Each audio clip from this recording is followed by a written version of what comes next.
terjadi yang nanti maksud ketiga. Baiklah, saya akan menjelaskan materi pertama, yaitu konsep dasar teori Maybrecht, di mana teori Maybrecht ini adalah dirancang mengukur frekuensi psikologi seseorang dalam melihat dunia dan membuat keputusan.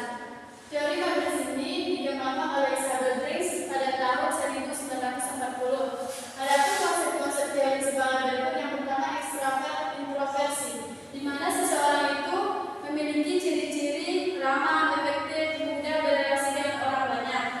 Yang kedua adalah pemikiran intuitif, di mana seseorang itu cenderung mencari atau menerima informasi dari orang lain. Yang ketiga ada pemikiran atau perasa, di mana seseorang itu membuat evaluasi dan keputusan. Pemikiran menggunakan logika dan analisis untuk membuat keputusan dan menentukan prinsip. Yang keempat ada penilaian dan penerimaan, di mana sejauh mana seseorang itu cenderung terorganisasi dan tertutup atau spontan dalam terbuka. Seseorang penilai relatif terstruktur dan efisien hidup dengan cara-cara terencana dan terorganisasi. Selanjutnya ada karakteristik teori Maybrecht, di mana teori Maybrecht ini adalah suatu alat psikologi yang digunakan untuk menggambarkan perbedaan kepribadian manusia, di mana ada karakteristik utama dalam teori Maybrecht ini. Yang pertama, ekstrovert dan introversi, di mana yang pertama ini mengukur sumber energi utama seseorang. Introvert itu cenderung mendapatkan energi dari interaksi dengan orang lain dan lingkungan sekitar mereka, sedangkan introvert itu cenderung mendapatkan energi dari waktu yang sendiri. Yang kedua ada tipe sensi dan intuition, di mana seseorang itu mengumpulkan informasi di dunia sekitarnya. Sensi cenderung lebih fokus pada fakta dan detail konkret, sementara intuition cenderung melihat pola-pola yang asumsi yang lebih luas. Yang ketiga ada pemikiran dan perasaan, di mana seseorang itu membuat keputusan dan memproses informasi. Pemikiran cenderung lebih logis dan objektif. Yang keempat ada penilaian dan refleksi. Ini mengukur struktur atau keputusan seseorang.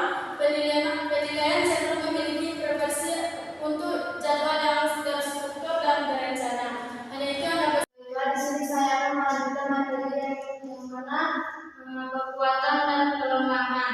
Ada beberapa keunggulan dan kelemahan dari teori tipe Maybrecht adalah sebagai berikut.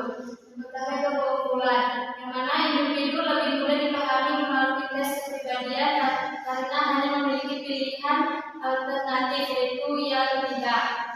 Yang kedua yaitu dengan metode NEVJ dan NBT menggunakan individu untuk menyelesaikan pribadinya dalam pekerjaan yang disukainya. Yang ketiga, individu menggunakan minat, bakat, kemampuan, dan nilai dalam dirinya untuk memilih karir yang sesuai dengan kepribadiannya tanpa ada paksaan dari luar. Yang keempat, tujuan dari MBT dibuat untuk mempelajari tipe kepribadian berdasarkan ujung. Yang kelima yaitu individu mencoba menggunakan logika dan kekuatan analisa untuk mengambil keputusan akhirnya berdasarkan fakta yang ada di lingkungannya. Yang keenam, dengan MBTI kita bisa memahami kelebihan, strength diri kita sekaligus kelemahan atau weakness yang ada pada diri sendiri. Yang ketujuh, deskripsi tipe-tipe ini dan teorinya sebenarnya dapat dijelaskan dalam kerangka perkembangan manusia seumur hidupnya. Yang kedua yaitu kelemahan. Adapun kelemahannya sebagai berikut. Yang pertama yaitu teori Maybrecht kurang memperhatikan adanya perbedaan individu sehingga akan mempengaruhi tes MBTI. Yang kedua, walaupun teori ini bertahan lama, namun validitas dari tes MBTI masih perlu dipertanyakan. Yang ketiga, hasil tes MBTI bersifat statis, hanya berorientasi pada hasil tes MBTI. Yang keempat, individu cenderung merasa terpaksa atas pilihannya karena harus memilih satu pilihan dan keduanya dianggap sesuai dengan kemampuannya. Yang kelima, individu lebih dituntut atas niat dalam dirinya saja tanpa melihat faktor pendukung lain yang berada di lingkungannya. Sekian yang dapat saya sampaikan. Terima kasih. selanjutnya disampaikan oleh Jiri. Saya akan melanjutkan materi dari Jokowi tadi, yaitu penerapan pelajaran konseling di sekolah dan luar sekolah. Pertama itu konseling individu. Konseling individu, seseorang dapat memberikan sesi konseling kepada individu atau siswa secara terdaftar. Hal ini memungkinkan siswa untuk berbicara tentang masalah yang dia hadapi dan mendapatkan bimbingan masalah untuk menyelesaikan masalah tersebut. Dan kedua itu konseling kelompok. Program ini melibatkan siswa dalam kelompok yang kecil untuk mendiskusikan masalah-masalah umum seperti menghadapi tekanan akademik, mengelola emosi, atau meningkatkan keterampilan sosial. Kelompok ini biasa menjadi lingkungan yang mendukung bagi siswa untuk saling bertukar pendapat ataupun berbagi pengalaman. Yang ketiga, seminar dan karya. Pihak sekolah ataupun pihak luar sekolah akan menyelenggarakan seminar atau karya yang berkaitan dengan topik-topik yang relevan dengan kesehatan mental, pembelajaran ataupun pengembangan pribadi.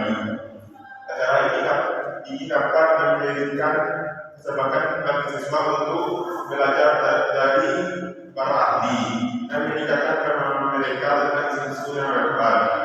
Yang keempat itu kontinuitas budaya. Program pelayanan konseling juga harus mencakup pendekatan lintas budaya untuk memenuhi kebutuhan siswa yang berasal dari latar belakang yang berbeda. Ini melibatkan memahami kondisi budaya siswa. Yang kelima, kemitraan dengan keluarga. Melibatkan keluarga dalam program konseling juga sangat penting.